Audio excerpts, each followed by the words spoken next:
Daniel Brooks stood alone in a maintenance corridor that smelled like cleaning chemicals and old pipes. He checked his watch for the third time in 5 minutes. His shift had started 2 hours ago, and not a single person had walked past him. This was his life, 26 years old, working as a junior guard at the Galactic Embassy and assigned to watch a hallway that nobody used. The important guards stood near the main halls. They protected diplomats and welcomed alien visitors. Danny protected a mop closet. He told himself it was fine. He was not the kind of person who belonged in the spotlight. He got nervous around crowds. His hands shook when important people looked at him. His anxiety made him notice every small detail, every tiny sound, every flicker of light. It was exhausting, but it was who he was. Today was different from other days.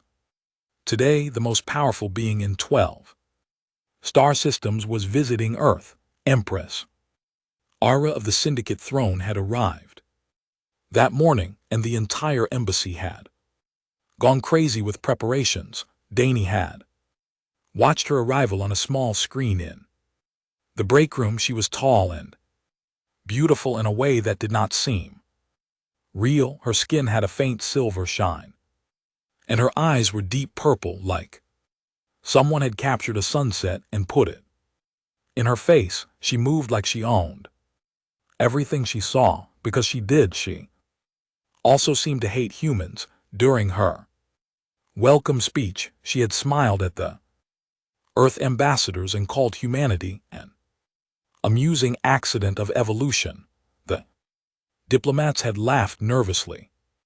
Danny had felt something cold settle in his stomach. He had seen that kind of smile before. It was the smile of someone who believed they were better than everyone else.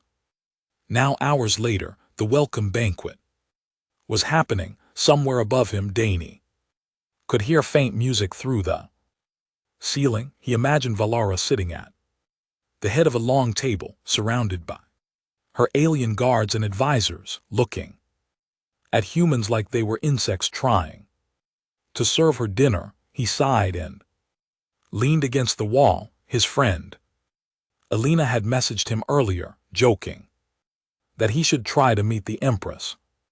Maybe she will fall in love with you, she had written, followed by several laughing emojis. Danny had not found it funny. A flicker of light caught his attention. Danny froze.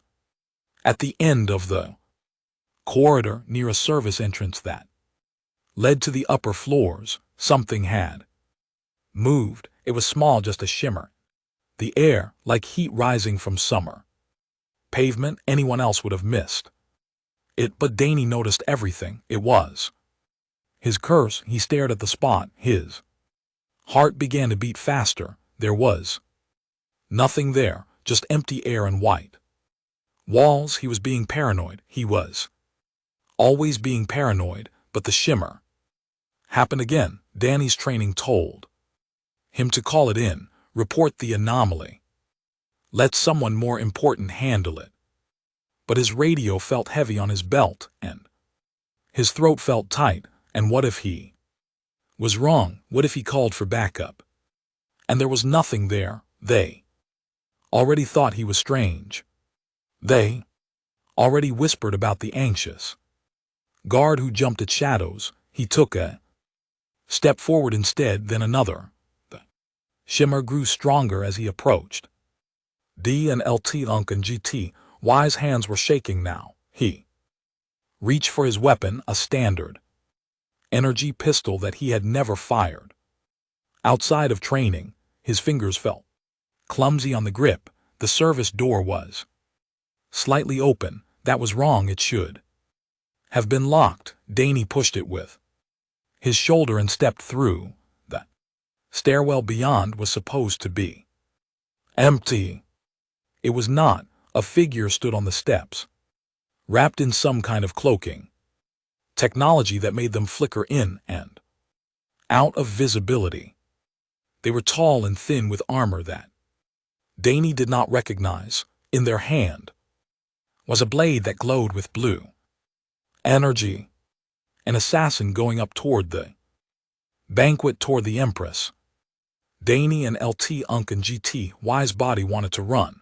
Every part of him screamed to turn around and hide and let someone else deal with this, but his feet moved forward, instead carrying him up the stairs, behind the assassin like he was watching himself from far away. The assassin reached the upper door and slipped through. Danny followed. He emerged into chaos. The banquet hall was full of screaming people. Tables were overturned, guards were shouting, and in the center of it all, Empress Valera stood alone, her own guard scattered by some kind of explosion. The assassin moved toward her, blade raised. Danny did not think he ran. He crossed the distance in seconds, his lungs burning, his vision narrowing to a single point.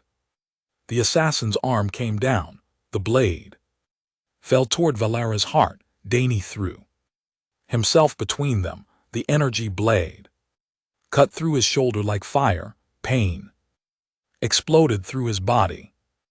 White hot and blinding, he heard himself scream. He felt himself fall, but he also felt his hand find the emergency alarm on his belt and press it, sending a signal that would bring every guard in the building. The assassin cursed and fled. Danny lay on the cold floor, blood pooling beneath him, staring up at the ceiling. Faces appeared above him, shouting, hands pressing against his wound, and then she was there, Empress. Valera knelt beside him, her purple eyes wide with something he could not name. Shock maybe, or confusion. She looked at him like he was a puzzle she could not solve. Why? She demanded. Her voice was sharp, but there was something underneath it, something almost afraid. Why would you do that? Danny tried to answer. His mouth was dry. His vision was getting dark around the edges, but he forced the words out. Because she deserved an answer, even if she would never understand it, because it was the right thing to do, he whispered. Then the darkness took him, and the last thing he saw was the Empress's face, frozen in an expression that looked almost like wonder. Danny woke up in the medical wing 3 days later. The ceiling above him was white and clean, and machines beeped softly beside his bed. His shoulder burned with a dull pain that felt distant, probably because of whatever drugs they had given him. Alina was sitting in a chair next to him, her eyes red from crying. When she saw him open his eyes, she laughed and sobbed at the same time. She called him an idiot. She called him a hero. She held his hand and told him the entire embassy was talking about what he had done. You saved the Empress, she said, shaking her head like she still could not believe it. You, Danny, the guy who gets nervous ordering coffee, you jumped in front of a blade for the most powerful woman in the galaxy. Danny did not feel like a hero. He felt tired and confused and a little bit scared. He remembered the pain. He remembered her eyes. He remembered her voice asking why. He had no good answer. Even now he had just moved. His body had decided before his brain could catch up. Doctors told him he was lucky. The blade had missed anything vital. He would recover fully in a few weeks. Captain Reed came to visit and shook his hand firmly. The captain looked at him differently, now with a respect that made Danny uncomfortable. You did good, son. Reed said, you did real good. But the strangest visit came on the 5th day. Danny was alone, staring at the ceiling and trying not to scratch his bandages. When the door opened, he expected a nurse, he expected Alina, he did not expect Empress Aura. She stood in the doorway like she was not sure she wanted to enter. Two of her guards waited behind her, their faces blank and professional. Val Aura looked different than she had at the banquet, smaller, somehow more human, if that word meant anything for someone like her. Leave us, she said to her guards. They hesitated. She turned her head and gave them a look that could freeze fire. They left. Door closed. R walked to Danny and LT Unk and GTY's bedside and stood there, looking down at him. Her purple eyes moved across his face like she was searching for something. You are awake, she said. It was not a question. Yes, Your Majesty. D and LT Unk and GTY's voice came out rough. He tried to sit up, but pain shot through his shoulder and he fell back against the pillow. Do not move, Valara said. You will hurt yourself further. Danny nodded. His heart was beating fast. He had no idea why she was here. Surely she had more important things to do than visit a junior guard. My advisors told me to send you a formal letter of thanks, Valara said. She spoke slowly, like she was choosing each word carefully. They said it would be proper. They said you would be honored and I could forget about this incident. She paused, her jaw tightened. I refused. Danny blinked. Why? Val R's eyes narrowed. That is what I came to ask you. Why did you save me? I have spent 5 days trying to understand. And I cannot. You are human. I am nothing to you, less than nothing. I have made my opinion of your species very clear, and yet you almost died for me. She leaned closer and Danny could smell something like winter flowers. What do you want? She demanded. Money, power, a position in my court. Everyone wants something. Tell me what you want, so I can pay this debt and be done with it. Danny stared at her. He understood now why she was so confused.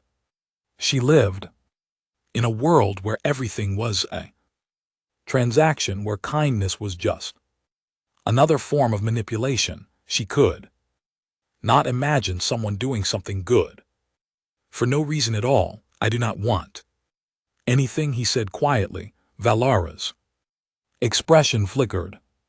Doubt, frustration, something else she hid too quickly for him to name. Everyone wants something, she repeated. I just hope you are okay. Danny said, that is all. The assassin wanted to kill you. I stopped him. I am glad you are alive. That is enough for me. Silence filled the room. Valara stared at him like he had spoken in a language she did not understand. Her hands, which had been clasped tightly in front of her, slowly relaxed. You are strange, she said finally. Your species is primitive and weak and short-lived, but you are strange in a way I did not expect. Danny almost laughed. Thank you. I think something changed in Valara's face. It was not a smile. She did not seem like someone who smiled often, but it was close, a softening around her eyes, a loosening of the tension in her shoulders. I have made a decision, she announced. For the remainder of my visit to Earth, you will serve as my personal guard. Your quarters will be moved to the diplomatic wing. You will be at my side during all official functions. Dan and LT Unk and GT's mouth fell open. What, Your Majesty? I am just a junior guard. I am not qualified to protect someone like you. I'm not even good at my regular job. I get assigned to maintenance corridors because nobody trusts me with anything important, and yet you are the only one who noticed an assassin that my own guards missed. Valara said, you are the only one who moved when everyone else stood frozen. Perhaps your superiors have been measuring the wrong things. She turned toward the door, then paused and looked back at him. Do not disappoint me, Daniel Brooks. I do not give second chances. She left. Danny lay in his bed, staring at the closed door, wondering what had just happened to his quiet, invisible life. That evening, Alina visited again. When Danny told her about Ara's decision, she laughed so hard she nearly fell out of her chair. Oh, this is perfect, she said, wiping tears from her eyes. The anxious guard and the arrogant Empress. This is going to be a disaster. Unurry, Danny groaned and covered his face with his pillow. He had a terrible feeling she was right. The days that followed were the strangest of Danny and LT Unk and GTY's life. He stood outside meeting rooms while Ara negotiated trade agreements. He walked 3 steps behind her through crowded hallways. He ate his meals alone while she dined with diplomats. He was always near her but never with her. Ara's court was scandalized by his presence. Danny could hear them whispering when they thought he was not paying attention. A human guard for the Empress. It was embarrassing. It was beneath her dignity. Some said she had gone soft. Others said she was playing some kind of political game they did not understand. Danny did not care what they said. He focused on his job. He watched doors and windows. He studied faces and crowds. His anxiety, which had always felt like a weakness, became a tool. He noticed everything, every nervous twitch, every suspicious glance, every person who stood too close or moved too quickly. Valara noticed that he noticed. She began testing him. One evening, while they walked through the embassy gardens, she suddenly asked, "That man by the fountain, what can you tell me about him?" Danny looked. A tall alien in gray robes was feeding small birds. The water. He is left-handed, Danny said quietly. He keeps touching his right pocket, which means he has something valuable there. His shoes are expensive, but his robes are cheap, so he cares more about comfort than appearance. He has been watching us since we entered the garden, but he is pretending not to. R's eyebrows rose slightly. And is he a threat? Danny studied the man for another moment. No, he is curious, not hostile. Probably a reporter trying to get information for a story, Valara said. Nothing, but Danny thought he saw something like approval in her eyes. She tested him in other ways too. She made cruel comments about humanity, waiting to see how he would react. She called humans fragile and foolish and forgettable. Danny did not argue. He did not get angry. He simply listened and sometimes offered a quiet response. We are fragile, he agreed once. We live short lives and break easily, but I think that makes us try harder. We know we do not have forever, so we care more about the time we have. Valora had stared at him for a long moment. After that, she did not respond, but she also stopped making those comments so often. The diplomatic crisis came during Danny and LT Unk and GTY's second week as her guard. Rival Empire had accused Valera of weakness. They said she was relying on a primitive species to protect her because her own people had failed. They said it was proof that her rule was crumbling.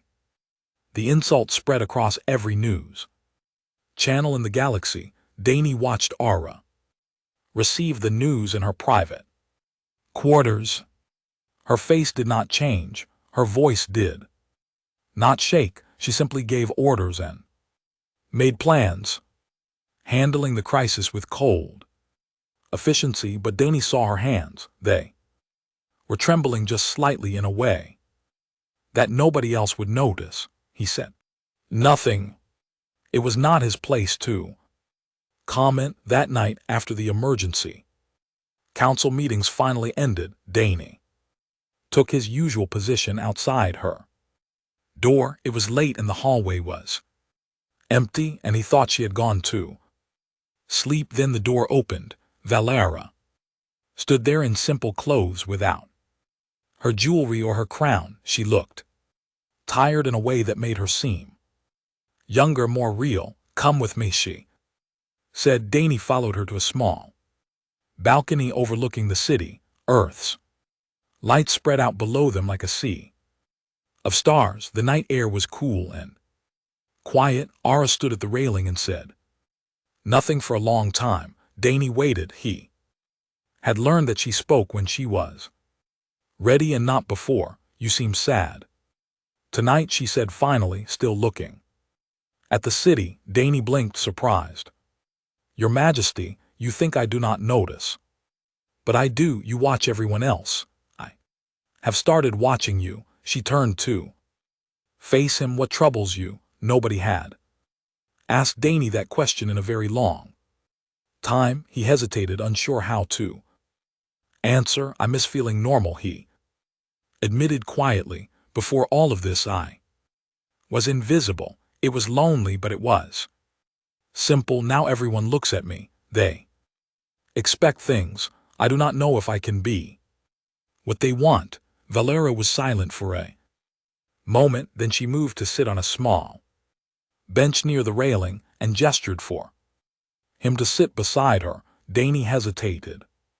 Sitting next to an Empress was not something guards did. Sit, she said.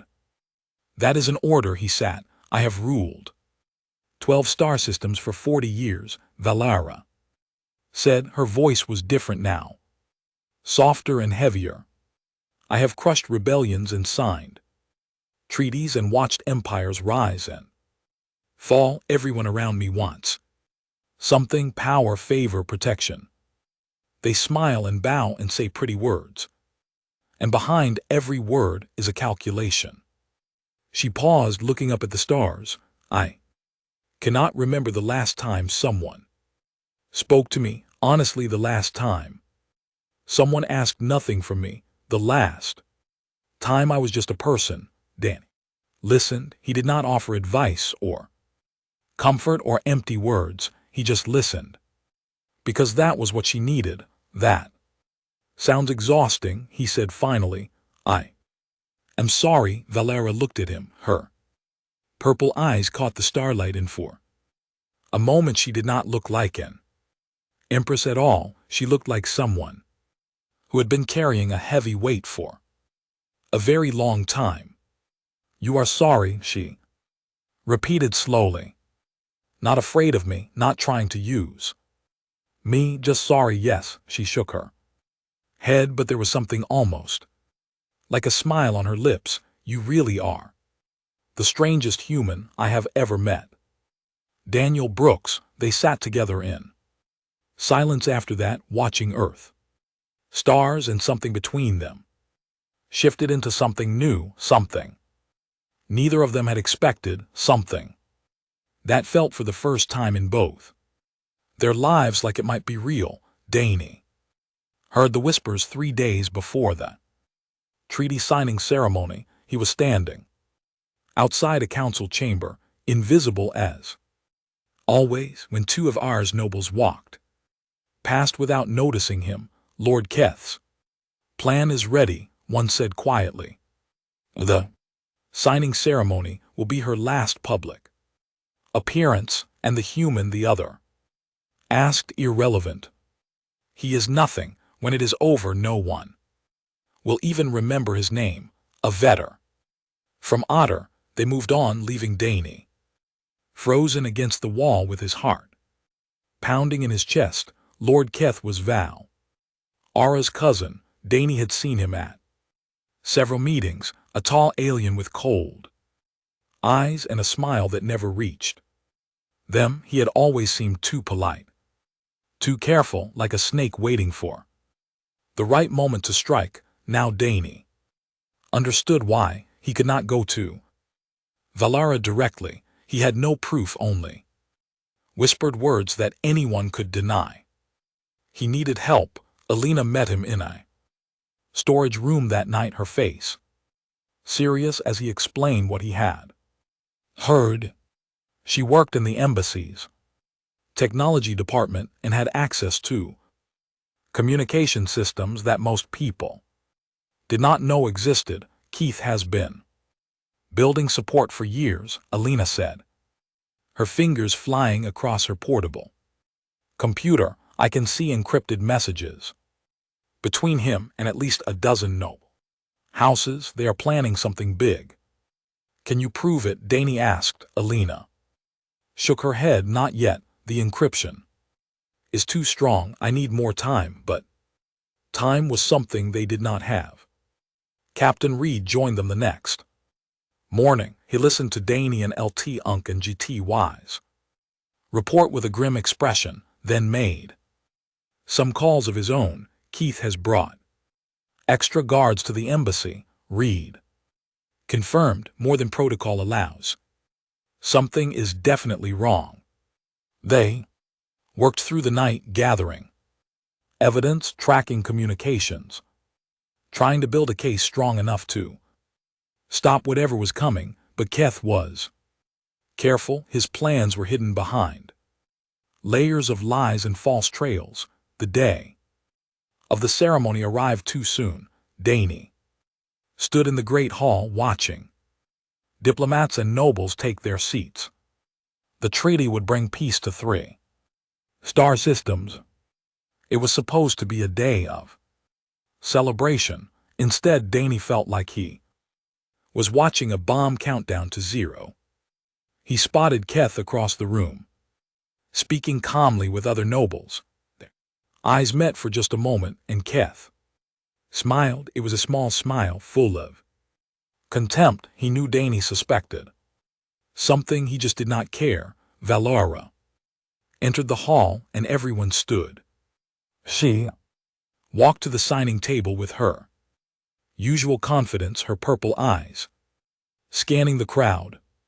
When she passed Danny, her gaze lingered on him for just a moment. He tried to warn her with his eyes, but there was no time. The ceremony began. Halfway through the speeches, the lights went out. Screams filled the darkness. Energy weapons fired. Bodies fell. When emergency lights flickered on, Danny saw Keth's guards surrounding the room, their weapons pointed at everyone who moved, and Keth himself stood at the center of it all, holding Valara by the arm. Cousin, he said loudly, his voice carrying through the chaos, your reign ends today.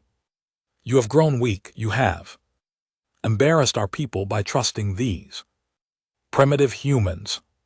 The noble houses have chosen me to restore our empire's honor. Valera's face was calm, but Danny could see the fury burning behind her eyes. You are making a mistake, Keth. The fleet will never follow you.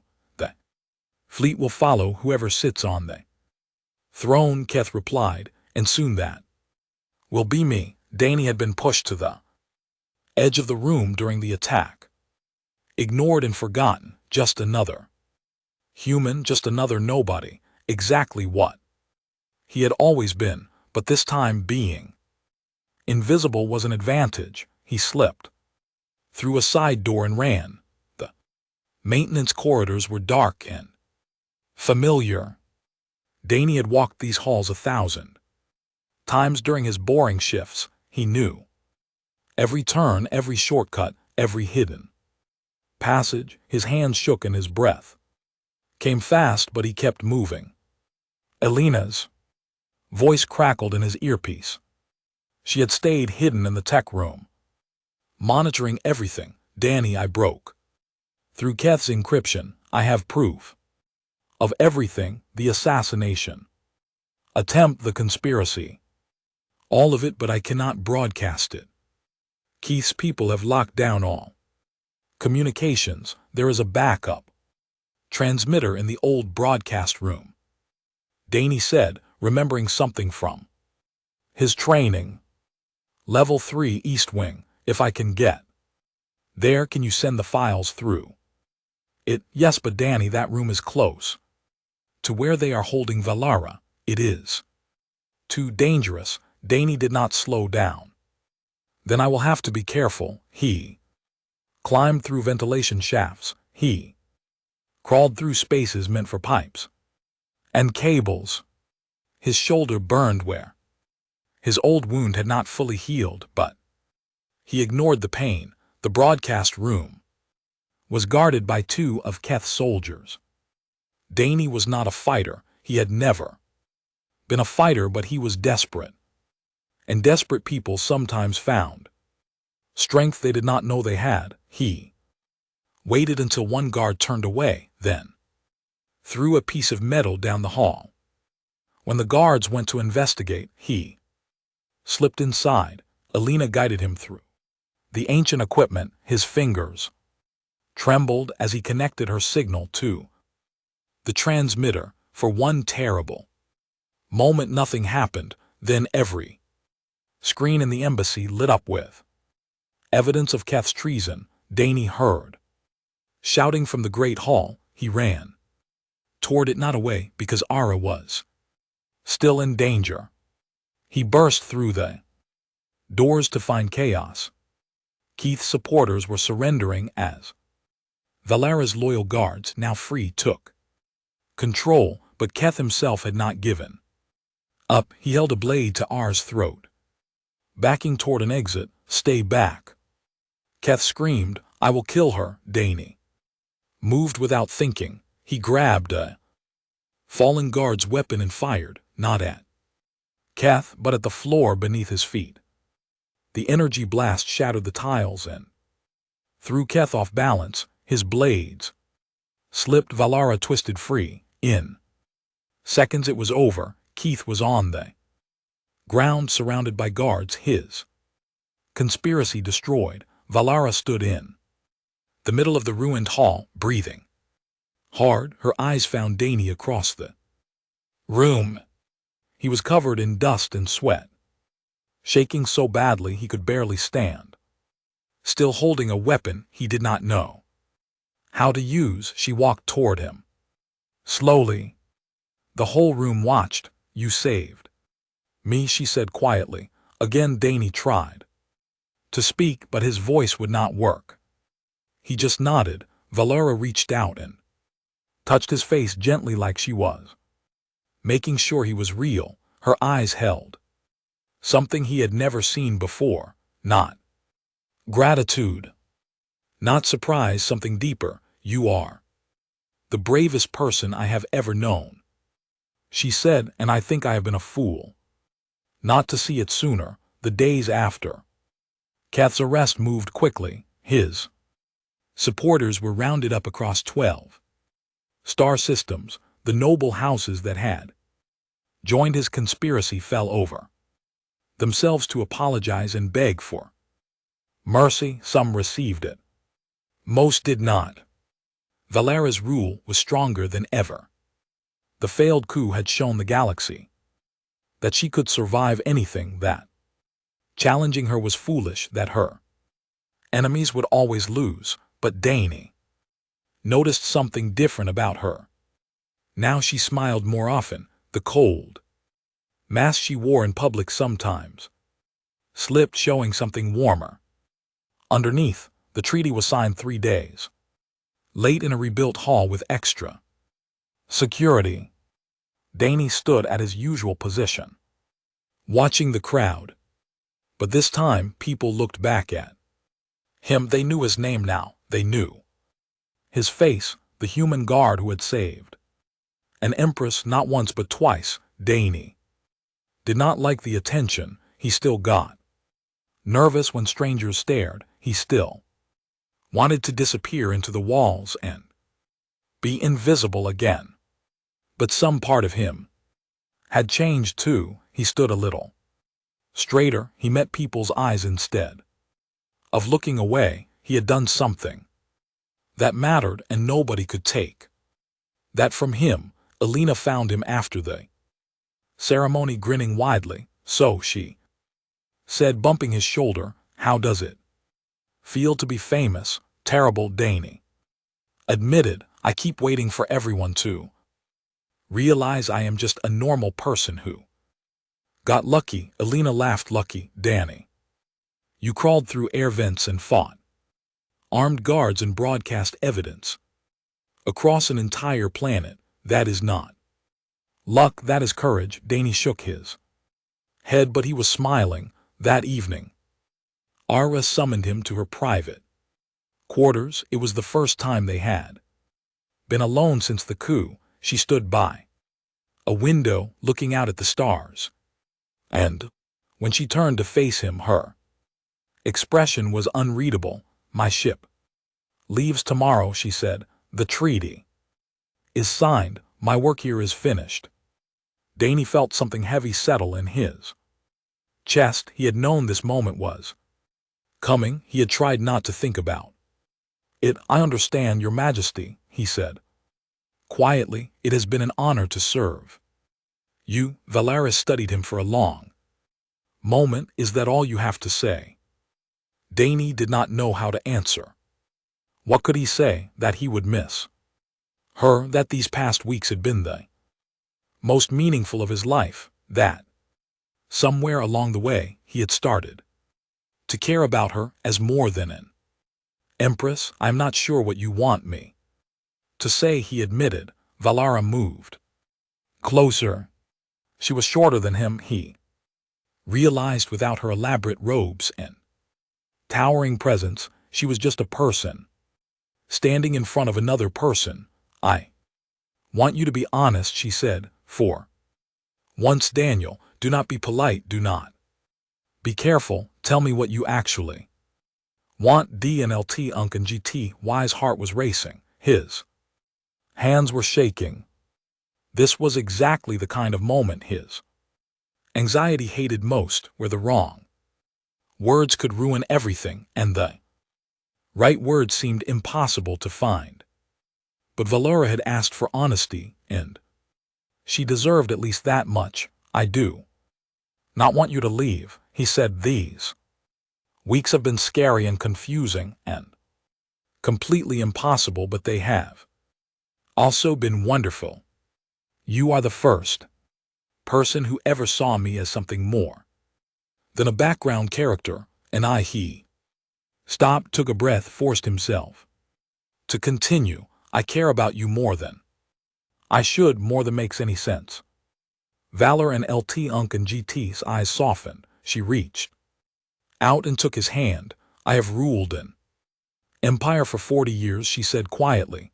"I have met thousands of people from hundreds of species, politicians, generals, kings and queens, and in all that time, I have never met anyone like you, Daniel Brooks, someone who is genuinely good, someone who does the right thing simply because it is right, someone who makes me feel like I am more than my crown."